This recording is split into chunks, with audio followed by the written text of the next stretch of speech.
అదరగొట్టే కారం రంగు రుచి ఆచి కారం పొడి. ప్రజాభవన్ లో అన్ని పార్టీ ఎంపీల సమావేశం జరిగింది. డిప్యూటీ సీఎం భట్టి విక్రమార్క ఆధ్వర్యంలో సమావేశం జరిగింది. ఇందులో కాంగ్రెస్, బీజేపీ ఎంపీలు పాల్గొన్నారు. బీజేపీ నుంచి ఎంపీలు రఘునందన్, నగేష్లు ఆల్ పార్టీ మీట్ లో పాల్గొన్నారు. కేంద్రం దగ్గర పెండింగ్ లో ఉన్న అంశాలు, పార్లమెంట్ లో ప్రస్తావించాల్సిన అంశాలపైన చర్చించారు.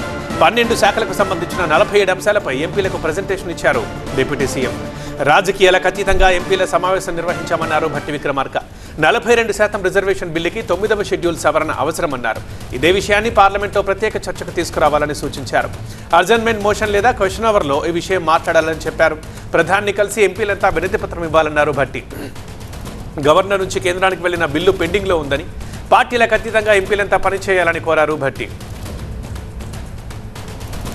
మా స్పెషల్ కరెస్పాండెంట్ ప్రభాకర్ లైవ్లో ఉన్నారు, మాట్లాడదాం. ప్రభాకర్, డిప్యూటీ సీఎం ఇచ్చిన సూచనలకు మిగతా పార్టీ ఎంపీలు ఎలా స్పందించారు? అంటే డెఫినెట్గా కొంత కాంట్రాస్ట్గానే ఉంటుంది. రిప్లే ఎప్పుడైనా కూడా బీజేపీకి సంబంధించి కొంత డిలే అవుతుంది అనే అభిప్రాయం కాంగ్రెస్ గవర్నమెంట్ నుంచి ఉంది, కాంగ్రెస్ ప్రభుత్వం నుంచి ఉంది. మొదటి నుంచి కూడా ఆ విషయంలో ఇరు పార్టీల మధ్య కొంత కాన్ఫ్లిక్ట్ ఉంది.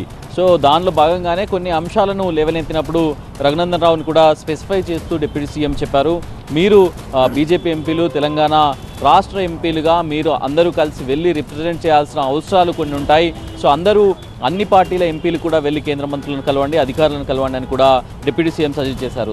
దానికి సానుకూలంగానే రఘునందన్ స్పందించినట్టుగా తెలుస్తుంది. దాంతోపాటుగా మీకు ఏ అవసరం వచ్చినా ఢిల్లీలో రాష్ట్రానికి సంబంధించిన ఏ ఇన్ఫర్మేషన్ అవసరం వచ్చినా కూడా అది ప్లానింగ్ డిపార్ట్మెంట్ ఆధ్వర్యంలో నిమిషాల్లో, గంటల్లో రెడీ చేయడానికి ప్లానింగ్ డిపార్ట్మెంట్ రెడీగా ఉంటుంది.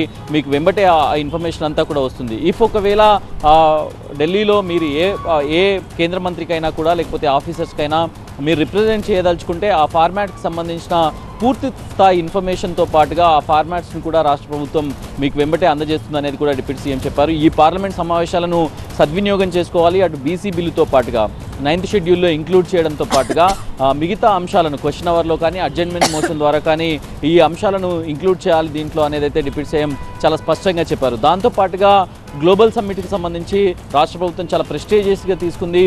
గ్లోబల్ సమ్మిట్ ద్వారా 3 ట్రిలియన్ ఎకానమీ 2047 వరకు సాధించాలనుకుంటున్న నేపథ్యంలో ఎంపీలు ఎవరైతే పనిచేయాలనుకుంటున్నారో, యాక్టివ్గా పార్టీలకు అతీతంగా పనిచేయాలనుకుంటున్నారో వారికి సంబంధించిన ఇంట్రెస్ట్ ఏదైతే ఉందో దాన్ని డెఫినెట్గా మాకు రిప్రజెంట్ చేయండి, డెఫినెట్గా కన్సిడర్ చేస్తామని కూడా డిప్యూటీ సీఎం చెప్పారు. ఇక బీసీ బిల్లుతో పాటుగా మిగతా అంశాలను కూడా, మిగతా 47 అంశాలను కూడా డిప్యూటీ సీఎం ప్రస్తావించారు. సో వాటిని అందుబాటులో ఉండాలి, ఆ అంశాలకు సంబంధించిన పూర్తి స్థాయి ఇన్ఫర్మేషన్ అందుబాటులో ఉండాలి. అసెంబ్లీ సమావేశాలప్పుడు ఏ విధంగా అయితే రాష్ట్ర ప్రభుత్వ అధికారులు ఏ విధంగా అయితే సిద్ధంగా ఉంటారో పార్లమెంట్ సమావేశాలు జరుగుతున్నంతసేపు కూడా అలానే ఉండాలి అనేది అయితే డిప్యూటీ సీఎం చెప్పారు. సో ఓవరాల్గా అయితే పూర్తి స్థాయిలో గ్లోబల్ సమ్మిట్, అట్లాగే వచ్చే పార్లమెంట్ సెషన్స్, దాంతోపాటుగా బీసీ బిల్లుకి సంబంధించిన అంశాలు, ఈ అంశాలపైనే ఎక్కువగా ఫోకస్డ్గా ఈరోజు డిస్కషన్ అంతా జరిగింది. పూర్తి స్థాయి పవర్ పాయింట్ ప్రజెంటేషన్ ద్వారా అన్ని విషయాలను వివరించారు. చీఫ్ సెక్రటరీతో పాటుగా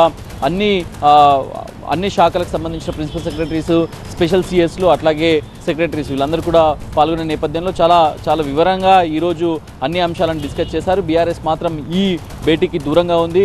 బీజేపీ నుంచి రఘునందన్ రావు, అట్లాగే నగేష్ అటెండ్ అయ్యారు. ఎంఐఎం నుంచి అసద్ కూడా అటెండ్ అయినట్టుగా తెలుస్తుంది. కాంగ్రెస్ పార్టీ ఎంపీలందరూ కూడా దాదాపుగా అటెండ్ అయ్యారు. సో దీన్ని మళ్ళీ పార్లమెంట్ సెషన్స్ తర్వాత మళ్ళీ ఒకసారి ఈ మీటింగ్ పెట్టుకుందామని కూడా చెప్పారు. బీజేపీ ఎంపీలకు స్పెసిఫై చేస్తూ కూడా బట్టి ఒక విషయాన్ని చెప్పారు, ప్రధాని మోడీ అపాయింట్మెంట్ అడగండి, సీఎం రేవంత్ రెడ్డి స్వయంగా వచ్చి కలుస్తారు, అపాయింట్మెంట్ ఇస్తే 42%కి సంబంధించిన అంశాన్ని ప్రధానితో చర్చిద్దామని కూడా డిప్యూటీ సీఎం కోరారు.